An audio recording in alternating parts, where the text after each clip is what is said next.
Well, hello there, Sam Seder. How's your ex-wife doing, old man? Let us profile another Democrat-dominated city that has a rogue George Soros prosecutor named the obese Rachael Rollins, and a bevy of black-on-black homicide, Boston. According to the Massachusetts State Police, here are Boston's number of murders 2016 through 2022. See the link in the video description. This entire transcript will be on Rumble. According to the Massachusetts State Police, here are Boston's number of murders 2016 to 2022. Rollins, big fat Rachael Rollins, was the prosecutor there from January 2019 to January 2022. Here are those homicide numbers: 49, 57, 56, 42, 58, 37, and 44. Boston's not nearly as bad as a lot of Democrat-run cities. For aggravated assault, the same totals for 2016 to 2022: 2,910, 2,819, 2,818, 2,953, 3,251, 2,881, and 2,965.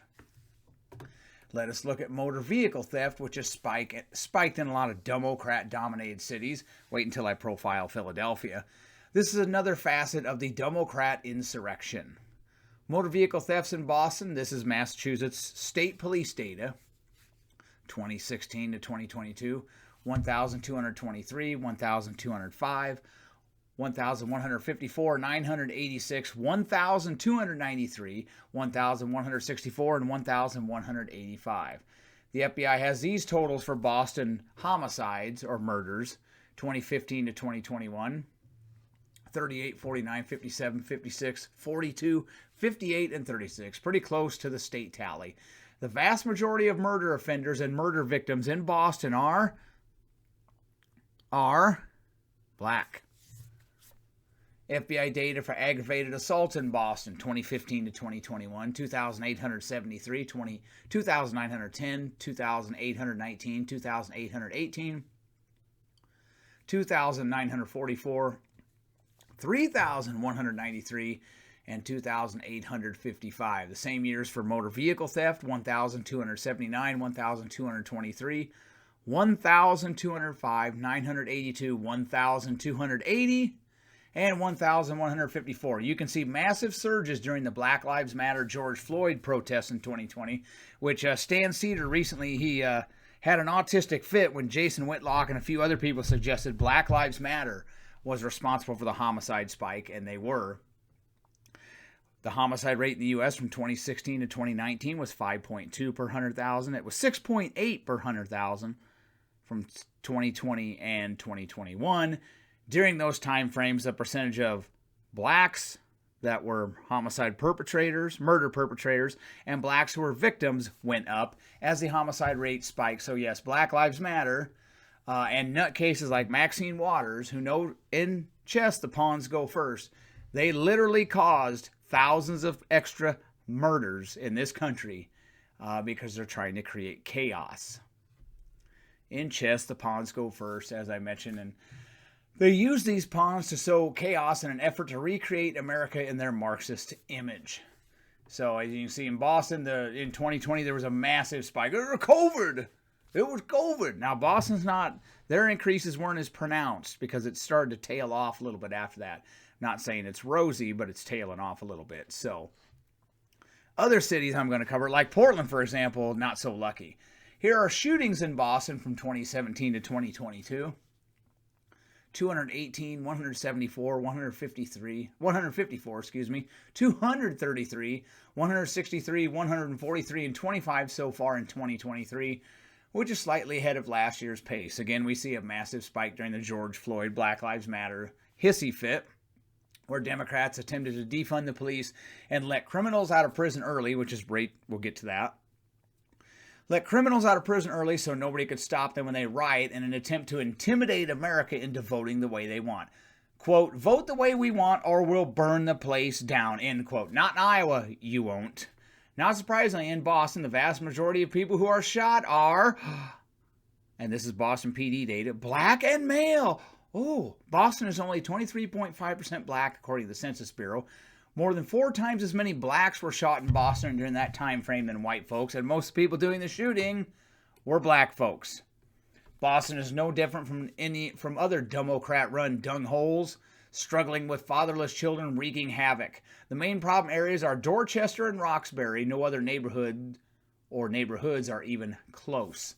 So that's the way it goes in a lot of places. I'll mention this. I'll go off script for a second. Like Missouri, for example. Missouri's got a sky-high homicide rate. They vote for Republicans. But Kansas City, St. Louis County is where the vast majority of it happens. And what do they have there? They have counties that are dominated, or cities that are dominated by Democrats, and a lot of black-on-black homicide.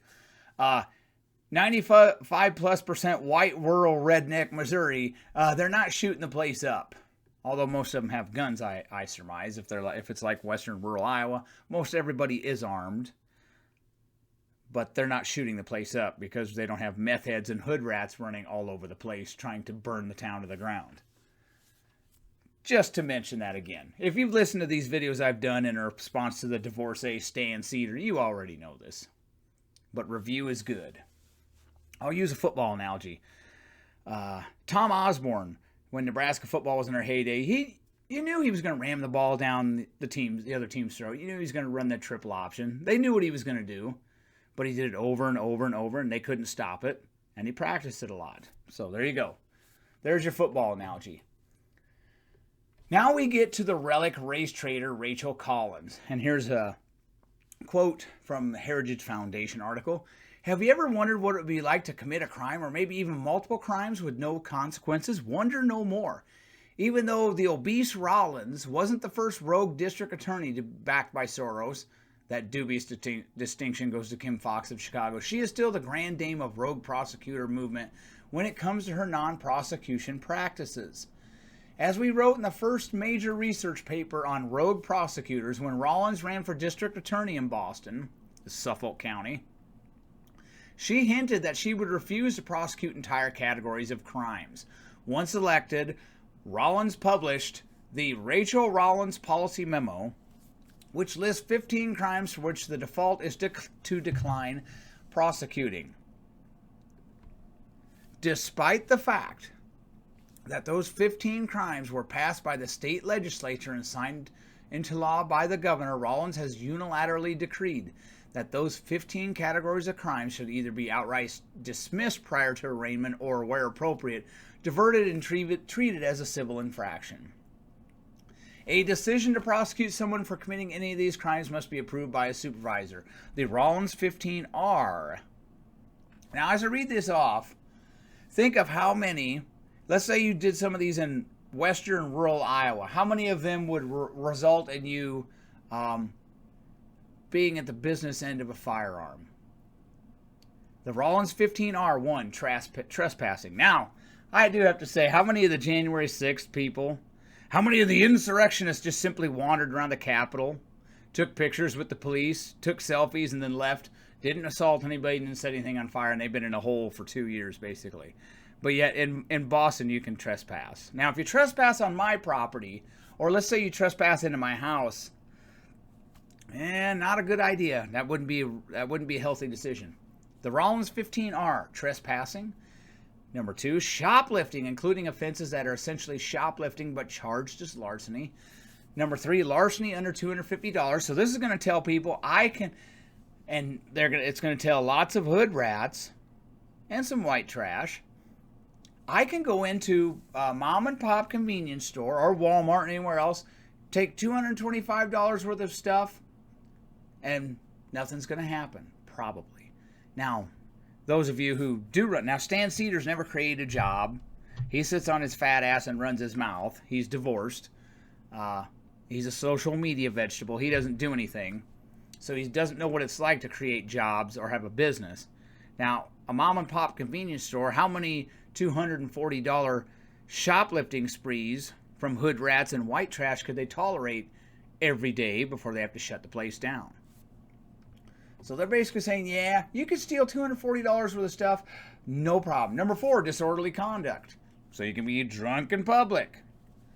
Everybody wants to see people drunk in public. That's cool. Have you ever been to a party where there's a bunch of drunk people? Yeah. Number 5, disturbing the peace. Number 6, receiving stolen property. Number 7, minor driving offenses, including operating with a suspended or revoked license. So what are they going to do if they let them off twice and the next time they're driving drunk and they plow somebody over? Of course, if you watch On Patrol like I do with my father, if you do that, it's a good show. It's on Reels. They can make laws and take people's licenses away that have multiple drunk driving charges, and they don't give a damn. You have to get to a point where if somebody's driving with a suspended license, they've been caught, like, say, 5 times, and this is their 3rd DUI. How many DUIs and all that how much are you going to tolerate before you just throw them away for 25 years? Or are you just going to wait for them to kill somebody? Now, minor driving offense, you're saying they could murder somebody. Well, if somebody's revoked from driving and they keep driving and they kill somebody, then who's to blame? So, like I said, these laws, they take somebody's license away. Most of them don't give a damn anyway. And they'll drive around with fake plates too. But I digress. Number 8, breaking and entering where it is into a vacant property or is for the purpose of sleeping or seeking refuge from the cold and there is no actual damage to property. Which you don't want to try that in Iowa. Because you might that might be the last time you do it. They're actually encouraging people. Number 9, wanton or malicious destruction of property. So go spray paint the Walmart. Go spray paint the school. Go spray paint the field house. Who cares? Broken windows policing. It's going to snowball. Number 10, threats excluding domestic violence. Wow. 11, minors in possession of alcohol. They're just going to let them keep... Isn't that some... Jeffrey Dahmer. I'm not saying everybody who becomes an alcoholic at 14 is going to end up like Jeffrey Dahmer. Not a good idea. If you've got a 16-year-old who's already an alcoholic and you don't do something about this, he's going down a road. It's not going to end well, probably, okay? Number 11, minors in possession with alcohol. Number 12, drug possession. Number 13, drug possession with intent to distribute.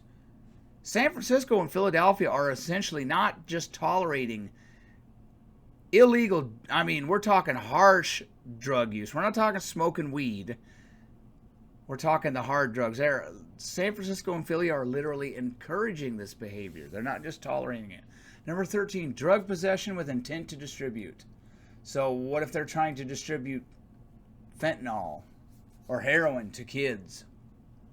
What if they're trying to coerce you're not going to throw them in jail? You're going to let them maybe try to coerce? Because if they tried to coerce my kid, something's going to be done about it. Of course, my kid's not an idiot, won't do that. Number 14, resisting arrest where the only charge is resisting arrest. Number 15, resisting arrest if the other charges include only charges that fall under the list of charges for which prosecution is declined. In other words, in Boston, a violent career felon can break into your home, be in possession, let's say you're on vacation, be in possession of cocaine, plan to distribute that cocaine to others, and resist arrest after you call the police, and all the charges, well, the Heritage Foundation says will be, and I'm not sure that, are they really going to go that far? Will be outright dismissed so long as the reason he broke into your house and terrified your family was because he wanted to sleep or was seeking refuge from the cold. Ugh. That's the end of the Heritage quote. Heritage article. If you do not believe me, see the Rollins memo I linked to, and many interwebs links to this memo have been taken down in an effort to keep it quiet, but they've been archived. So see the Rollins memo, Appendix D, page 65. It's got them all on there. Just as California has facilitated a mob mentality and smash and grabs over their general refusal to prosecute petty larceny, put petty in quotation marks. If you are a business owner in Boston, you may be subjected to several encounters with folks who will steal $225 worth of goods, I digress, from your store and attempt to leave because if they get caught, there will likely be no consequences. A mentally ill Democrat could be disturbing the police in a drunken stupor, and if he does not cooperate with the police, he will get arrested, except that case would likely not be prosecuted, which means there will be no repercussions for bad behavior, even if that person was a minor. If it's someone in their 60s, they're probably a lost cause, but if a 16-year-old's doing this, I hate to see what's going to happen. Allowing that to slide will only lead to more crime. Rollins has no problem declining prosecution of non-taxpayers who destroy public property, which those who actually do pay taxes will have to replace. And most of Stan Seder's viewers do not pay taxes, so they have no skin in the game. This is one of the reasons places like Portland and New York City are becoming inhospitable, and why Baltimore and Chicago already are inhospitable. They are allowing, and St. Louis and Kansas City, they are allowing petty or not so petty crimes go, and it is snowballing. You can receive stolen property and there will likely be no prosecution, which will not make a career criminal think twice about doing that over and over, as there will be no consequences. Again, this is part and parcel of the Democrat insurrection. One of the facets is to defund the police or thin their ranks so they cannot pay attention to crimes that are not seriously violent. It also serves to keep police from doing proactive policing, so criminals in high crime neighborhoods are less likely to be caught, as the police are nowhere to be found. Another facet is to disarm, particularly rural Americans, law-abiding citizens so they cannot defend themselves from BLM terrorists. Another prong of that is Kyle Rittenhouse. If a Kyle Rittenhouse tries to defend his community from domestic terrorists who want to burn it down, they try to put him in prison for murder. Rollins is executing another facet of the Democrat insurrection. Allow petty and not so petty crime slide, which will lead to, it's the broken windows policing policy, will lead to more crime. They want you disarmed the next time BLM and Antifa riot. They want you put in jail if you defend yourself. They want the police defunded or effectively neutered, and they want career criminals loose on the streets. That, my friends, is what folks like Rachael Rollins want. They want society destabilized. They want chaos. They want lawlessness. This is why people are leaving California, New York, Illinois, and Massachusetts. Vote with your feet, my friends, if you can. If you're sane, I invite you to Iowa. If you're a sane person, move to Iowa. If you're like Stan Seder, stay out of Iowa, okay, old man? Vote with your feet, my friends, if you can. And next November, vote these Democrats who support these policies out of office. Do the same thing to those Democrats what Stan Seder's ex-wife did to him. Kick him out. Yeah, that's a good analogy, isn't it, Stan?